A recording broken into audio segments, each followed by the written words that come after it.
Hello friends, welcome to our channel civil logical. इस video में हम डिस्कस करेंगे what is biofuel, what is E10 E20, categories of biofuels, its benefit and concerns. So इस video को end तक ज़रूर देखिए।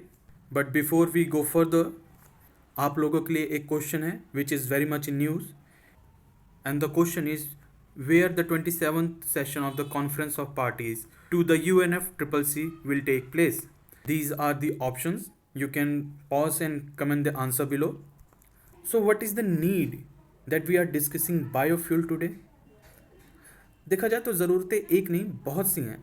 जैसे कि इंडस्ट्रियल रेवोल्यूशन के बाद से ही फॉसिल फ्यूल्स का यूज़ बहुत ज़्यादा बढ़ गया है। इंडिया का फ्यूल कंजम्पशन दिनों दिन बढ़ रहा है। इंडिया प्रीडोमिनेंटली एक क्रूड ऑयल इंपोर्टर होने की वजह से इसको बाहर के देशों से क्रूड ऑयल इंपोर्ट करना पड़ता है, जिसकी वजह से कंट्री का बैलेंस ऑफ ट्रेड के साथ साथ इसके फॉरेक्स रिजर्व पर भी इम्पैक्ट आता है। एज पर 2019 दुनिया भर की लगभग 80% एनर्जी डिमांड फॉसिल फ्यूल से पूरी हो रही है। फॉसिल फ्यूल्स क्लाइमेट चेंज में एक मेजर कंट्रीब्यूटर हैं। Along with that, depleting fossil fuel reserves and high crude oil cost has been the major concern for the governments around the world. Indian government भी इस बात को समझती है। इसी वजह से government of India sugar industry को सपोर्ट और फार्मर्स की इनकम को डबल करने के लिए बायोफ्यूल्स और इथनॉल ब्लेंडिंग को प्रमोट कर रही है, जिससे हमारी फ्यूचर में आने वाली डिमांड्स को फुलफ़िल किया जा सके और इसके साथ साथ हमारे फाइनेंशियल टर्म्स को भी मैनेज किया जा सके। सो बायोफ्यूल क्या है? बायोफ्यूल वो फ्यूल है जो ऑर्गेनिक मैटर से बहुत ही कम समय में बनाया जा सकता है। They are in liquid and gases form. Biofuel conventional fossil fuel से डिफरेंट होते हैं क्योंकि फॉसिल फ्यूल्स नेचुरल प्रोसेस से मिलियंस ऑफ ईयर्स में बनता है, जबकि biofuel within span of few months scientific method से प्रिपेयर किया जाता है। इसमें ऑर्गेनिक मैटर जनरली वो क्रॉप होती हैं जिनमें sugar, starch and oil content ज़्यादा होता है, जैसे jatropha, sugar beet, rice husk, sorghum, etc. Ethanol and biodiesel are the two most common biofuels. जो बायोफ्यूल्स हम अभी यूज़ कर रहे हैं जो एडिबल फूड से बना है वो फर्स्ट कैटेगरी ऑफ बायोफ्यूल्स होते हैं। इसको हम अभी डिटेल में आगे डिस्कस करेंगे। How biofuels are made. जो बायोफ्यूल्स होते हैं वो डेड और लिविंग प्लांट मटेरियल्स या फिर एनिमल वेस्ट से बनता है, जिसे बायोमास बोला जाता है, जबकि फॉसिल फ्यूल्स हमेशा डेड प्लांट या एनिमल से बनता है, जो कि नेचुरल और जियोलॉजिकल प्रोसेस के हाई टेम्परेचर एंड प्रेशर में लाखों और करोड़ों साल में बनता है। एक ये डायग्राम है, इसको डिस्कस करेंगे। इसके साथ साथ हम फॉसिल फ्यूल का भी एक छोटा सा एक कॉन्सेप्ट लेके चलते हैं, जिससे दोनों के बीच में बेसिक डिफरेंस हमें पता रहे।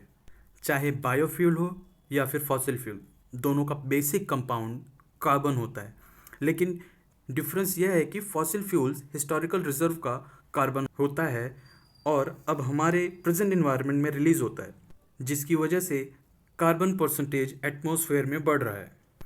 जैसे कि मान लीजिए कोई पेड़ और कोई एनिमल रिमेन था, ये कुछ सालों में अर्थ के डिफरेंट लेयर्स के नीचे दबता चला जाएगा, जिसकी वजह से इसमें टेम्परेचर एंड प्रेशर दोनों बढ़ेगा। अर्थ के जितना डेप्थ में जाते हैं वैसे वैसे टेम्परेचर इंक्रीज़ होता है, फिर ऊपर की जो और लेयर्स हैं इससे प्रेशर भी इंक्रीज़ होता है। जियोलॉजिकल प्रेशर और हीट से वो डिके होकर फॉसिल फ्यूल का रिजर्व बन जाते हैं, जिसको हम लोग ड्रिलिंग करके इसको बाहर निकालते हैं। जबकि बायोफ्यूल्स स्पेशली प्लांट्स फोटोसिंथेसिस के प्रोसेस से इसी एनवायरनमेंट से कार्बन डाइऑक्साइड को एब्जॉर्ब करते हैं, जिसको हम प्रोसेस करके बायोफ्यूल्स बना देते हैं। फिर यही बायोफ्यूल हम अलग अलग व्हीकल्स में यूज़ करते हैं। देखा जाए तो हमने इसी एनवायरनमेंट के ही कार्बन डाइऑक्साइड को सक किया पहले, फिर इसी को ही हम रिलीज़ करेंगे। अगर ओवरऑल देखा जाए तो हम एडिशनल कोई भी कार्बन डाइऑक्साइड को एनवायरनमेंट में पुश नहीं कर रहे हैं। इसके साथ साथ बायोफ्यूल्स ज़्यादा एफिशिएंट बर्न होते हैं as compare to fossil fuel, which means less addition of carbon into environment. What are the major types of biofuels? इसमें हम solid, liquid and gaseous forms में हम लोग डिवाइड करते हैं बायोफ्यूल्स को। सॉलिड में हम wood, dried plant material and manure को काउंट करते हैं, whereas in liquid bioethanol and biodiesel, जिसे हम E10 और E20 भी बोलते हैं, एंड गैसेस में बायोगैस। E10 एंड E20 का मतलब ये होता है कि 10% ethanol plus 90% petrol. Categories of biofuels, ये बहुत ही इंपॉर्टेंट है।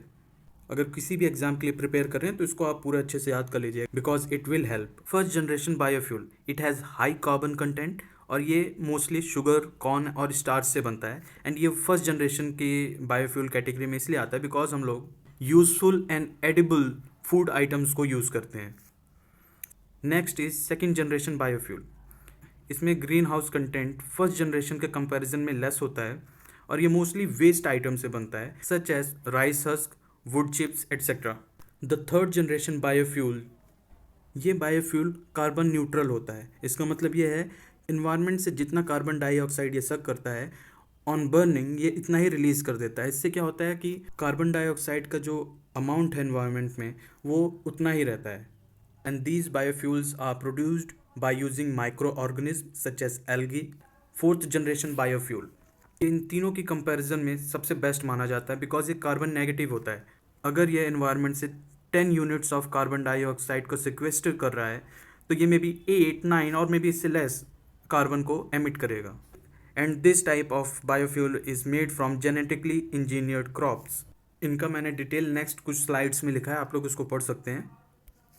जैसे first generation biofuels, they are usually made from food sources, वो फूड सोर्सेज जिसे जो खाने लायक होते हैं, जिसकी वजह से ये फूड इकॉनमी में इम्बैलेंस क्रिएट करता है, which lead to increase in food prices and hunger. Second generation biofuels, it utilises inedible part of the plant, do not affect food economy, it emits fewer greenhouse gases as compared to the first generation biofuel. Third generation biofuel produced using microorganisms such as algae. It can be grown on land and water which is unsuitable for food production. Fourth generation biofuel, as we have already discussed, it absorb and store higher amount of carbon, hence it become carbon negative. Advantages of biofuels: availability. Biofuel require biomass which is easily available and present almost everywhere, which makes it easy to produce.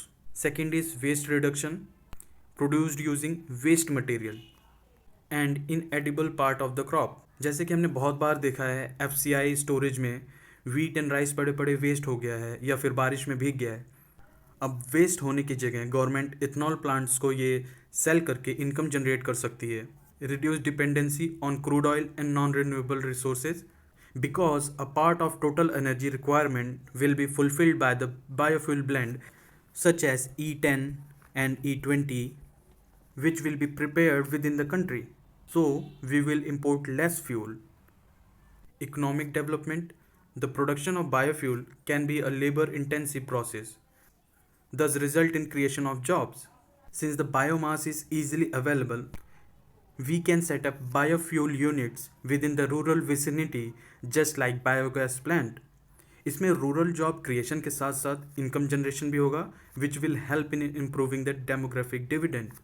Next is lower import bill, lesser import of fossil fuel, less forex reserve depletion of our country. Next is what are the concerns when we promote biofuel production. पहला है huge population and food security. If grains are diverted to the refineries, जैसे कि हमें पता है कि आज भी लाखों करोड़ों लोगों को 3 टाइम का खाना नहीं मिल पाता है। फूड ग्रेन्स को अगर हम इथेनॉल बनाने में डाइवर्ट कर देंगे तो हंगर प्रॉब्लम और सीवियर हो सकती है। फ्यूल प्रोडक्शन एक प्रॉफिट मेकिंग बिजनेस है, तो ऐसा भी हो सकता है कि फार्मर्स इसको FCI में ना बेचकर इसे डायरेक्टली रिफाइनरीज को बेच दें, जिससे उनका प्रॉफिट तो ज़्यादा होगा लेकिन फूड सिक्योरिटीज़ के इश्यूज डेवलप हो सकते हैं। Next is low efficiency. Algae production is complex and has low area to production ratio. जैसे कि ये मान लीजिए ये वाटर रिजर्वायर है, जो एल्गी होती है वो ऑन द सरफेस या सरफेस के जस्ट थोड़ा नीचे इसका पूरा डेवलपमेंट होता है। ये जो टॉप लेयर होती है वो सन रेज को ब्लॉक कर देती है, जिसकी वजह से इसके नीचे वाले पार्ट में एल्गी प्रोड्यूस नहीं हो पाती है। लगभग more than 95% of the area of this water body remain unutilised. इसी वजह से एरिया टू प्रोडक्शन रेशियो बहुत कम होता है। Next is natural disaster. Crop damage will have serious consequences because it will impact not only ये food होगा। Not only food security but also the energy security. और आजकल जैसा ट्रेंड चल रहा है उसको देखकर ऐसा लगता है कि आगे आने वाले दिनों में वेदर और क्लाइमेट दोनों ही अनप्रेडिक्टेबल रह सकता है, जिसकी वजह से क्रॉप डैमेज के चांसेस बहुत बढ़ जाते हैं। So here is the answer. The answer is C, Egypt. अभी इस वक्त इजिप्ट में UNFCCC का 27th COP चल रहा है। सो इसी के साथ हमारा डिस्कशन आज का एंड होता है। अगर ये वीडियो आपको पसंद आई हो प्लीज़ लाइक एंड शेयर।